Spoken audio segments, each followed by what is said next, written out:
Svalová dystrofia je závažné ochorenie svalov, ktoré spôsobuje ich postupné oslabovanie a ochabovanie. Ľudí s týmto ochorením v ich bežnom živote sprevádza množstvo prekážok a obmedzení. Už niekoľko rokov sa aj preto organizuje podujatie Deň belasého motýľa. O tomto dni a svalovej dystrofii sa v tejto chvíli budeme rozprávať s Máriou Duračínskou, podpredsedníčkou občianskeho združenia Organizácie muskulárnych dystrofikov. Dobrý deň, prajem, vítajte v štúdiu Teatry, pani Duračínska. Tak na úvod by sme si mohli povedať niečo o svalovej dystrofii ako takej. Predsa len toto závažné nervosvalové ochorenie postihuje na Slovensku okolo 5000 ľudí, nielen mužov, ženy, ale dokonca aj deti. Áno, je to pravda. Hovoríme svalovým ochoreniam, inak hovoríme tzv. Vzácne ochorenia, pretože ich výskyt v populácii je v porovnaní s inými ochoreniami nie až tak vysoký. Svalová dystrofia je ochorenie, ktoré postihuje svaly celého tela. Je to progresívne ochorenie, ktoré sa postupom času zhoršuje. Práve preto hovoríme, že je to závažné ochorenie a neexistuje na ňo v súčasnosti liek, ktorý by toto ochorenie vyliečil.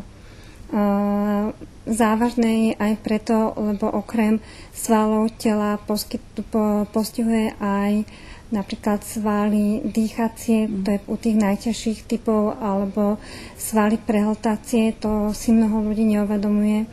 A keďže aj srdce je sval, veľmi časté sú tam aj komplikácie práve teda srdcové. Práve dnešný deň, 13. jún, je považovaný teda za deň svalovej dystrofie, ktorého symbolom je aj belasý motýľ. Prečo práve belasý motýľ? Belasý motýľ je symbolom ľudí s ochorením svalová dystrofia, pretože vyjadruje takú istú krehkosť a zraniteľnosť, ako sú aj ľudia so svalovou dystrofiou ľahko zraniteľní a odkázaní na pomoc druhých ľudí. Motýľ v sebe nesie aj druhý symbol a to je symbol takého pohybu toho, že vlastne motýľ má krídla, aby mohol vzlietnúť a vyjadruje túžbu ľudí so svalovou dystrofiou hýbať sa, prekonať tie prekážky a im ten pohyb im umožňujú práve kompenzačné pomôcky, rôzne špeciálne mechanické, elektrické vozíky, zdviháky, schodolezy. U tých najťažších prípadov sú to dýchacie prístroje, ktoré používajú v domácom prostredí. Poďme teda k samotnej chorobe, aké sú také tie prvotné príznaky a prejdeme aj k tým najzávažnejším symptómom choroby. Prvotné príznaky je u detí sa prejavuje našlapovanie na špičky, kačacia chôdza, hovorí sa tomu také myopatické šplhanie, že sa z drepu zdvíha iba keď sa podopre na ruky, do schodov chodí zvláštnym spôsobom, musí sa držať zábradlia a postupne to ochorenie, teda ako napreduje, vedie k strate schopnosti chodiť. Neskôr sa pridružujú ďalšie teda komplikácie, slabnú ruky, svaly chrbta, krku a vravím tie najťažšie prípady potom vedú k nutnosti používať dýchací prístroj. Ak dovolíte, budem teraz trochu subjektívna. Vy ako podpredsedníčka občianskeho združenia Organizácie muskulárnych dystrofikov nielen prezentujete a zastupujete dystrofikov, ale sama ste teda postihnutá touto chorobou. Môžete nám teda prezradiť, v akom veku sa u vás začala prejavovať a ako sa vám s ňou žije? U mňa sa začala prejavovať až tak naozaj od 18 rokov. A ako sa mi s ňou žije, prináša mi veľa obmedzení. Na druhej strane na tie obmedzenia sa dá zvyknúť a ja sa snažím to brať tak nejak normálne, že jednoducho sa v rámci obmedzení žije normálny život. V tých 18 rokoch sa to ako začalo prejavovať? Začalo sa to prejavovať práve tak, teda, že som nevládala už chodiť do schodov, začala som už vládať len na kratšie vzdialenosti chodiť a postupne som vlastne strácala rôzne schopnosti, ktoré som to vtedy vedela. A diagnostikovali vám hneď toto ochorenie, alebo najprv uvažovali nad niečím iným? Prvýkrát som nad tým začala uvažovať okolo 16 rokov. Áno. Svalová dystrofia sa vo väčšine prípadov, keďže je viacero druhov muskulárnej dystrofie, prenáša z rodiča na dieťa, ktoré je postihnuté týmto génom. V vašom prípade to takto nebolo, keďže z vašho blízkeho okolia, z rodiny nikto nie je postihnutý touto chorobou, iba vy. Ale predsa len, je to teda genetické ochorenie? Áno, je to geneticky podmienené ochorenie, ale myslím, že až 1/3, ak nie 1/2 prípadov je taká, že ten poškodený vlastný gén sa v rodine vyskytne prvýkrát. To znamená, že nedošlo tam k žiadnemu prenosu ako s predkov. Liečba tejto choroby je žiaľ zatiaľ bez úspechu. Je to síce liečiteľná, ale nevyliečiteľná choroba. Tá liečiteľnosť tam skôr spočíva v rôznych medicínskych postupoch, ktoré môžu zmierniť tie komplikácie. A podporná liečba je vitamínová a potom jednoznačne sa odporúča pravidelná rehabilitácia, ktorá môže spomaliť tú progresiu.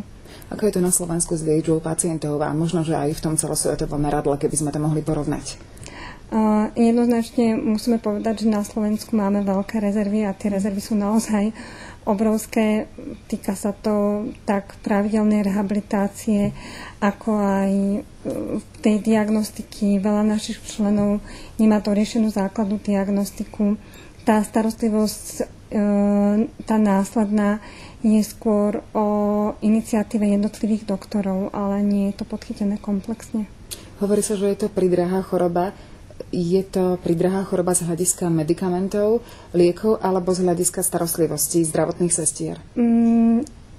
Ono to spája v sebe obidva tieto aspekty, lebo napríklad tie vitamíny, ktoré sa odporúčajú pri tomto ochorení, nie sú hradené zo zdravotného poistenia a sú to prípravky, ktoré sú drahé. Druhá stránka je tá starostlivosť či už osobných asistentov alebo zdravotných sestier a stojí to teda niečo. Áno, je to pravda. Dnes je teda deň belasého motýľa, ako sme spomínali. 13. jún, pravidelne teda už 8. rok. Každý rok 13. jún. Je to vždy 2. júnový piatok sa zahajuje oficiálne. Tento rok vlastne je to už 8. ročník. A je to vlastne nie len teda belasý motýl nie je len symbol tohto ochorenia, ale aj podujatie, v rámci ktorého sa už 8 rokov pomáha práve ľuďom postihnutým muskulárnou dystrofiou, aj finančne, áno? Áno, cieľom tohto dňa belasého motýla je informovať verejnosť. Je to teda cieľom je osveta, ktorá je spojená s verejnou zbierkou a výnos tejto verejnej zbierky sa použije práve na nákup kompenzačných pomôcok, ktoré sú pre ľudí so svalovou dystrofiou nevyhnutnosťou, aby mohli žiť normálny život, aby mohli aktívne fungovať. Aký je výsledok tej finančnej zbierky za celých 8 rokov? Vyzbierali sme viac ako 2,5 milióna korún a pomohli sme v 125 prípadoch. Hovorím naschvál vlastne v prípadoch, pretože niektorým členom sa pomohlo viackrát na rôzne pomôcky, aby teda mohli v domácom prostredí fungovať. Vašou patronkou je herečka Anička Šišková. Aj ona sa bude zúčastňovať podujatí v rámci belasého motýľa? Žiaľ, tento rok pre pracovnú zaneprázdnenosť sa nemohla zúčastniť aktívne, ale pomáhala nám aktívne teda osobne na týchto podujatiach, ale pomáhala nám aktívne pri príprave, nahovorila nám spot aj spolu s pánom režisérom Jurajom Johannidesom. Robili to v podstate vo svojom voľnom čase a bez nároku na honorár, takže im patrí naša vďaka. Kto má záujem, akým spôsobom môže prispieť? Bližšie informácie, akým spôsobom môžu prispieť, tých spôsobov je viacero. Môžu prispievať v priebehu celého roka.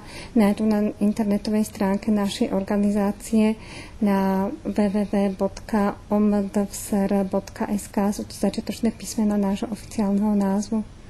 Tak kto bude mať záujem, určite si cestu nájde, akým spôsobom môže pomôcť. Áno, dúfame, že teda že pomôžu, budeme radi každému príspevku a ďakujeme všetkým našim podporovateľom. Ja vám v tejto chvíli veľmi pekne ďakujem za rozhovor a prajem veľa úspechov a aj veľa pomoci. Nielen v rámci 8. ročníka Belaseho motýľa, ale aj do ostatných rokov. Dovidenia. Ďakujem pekne, dovidenia.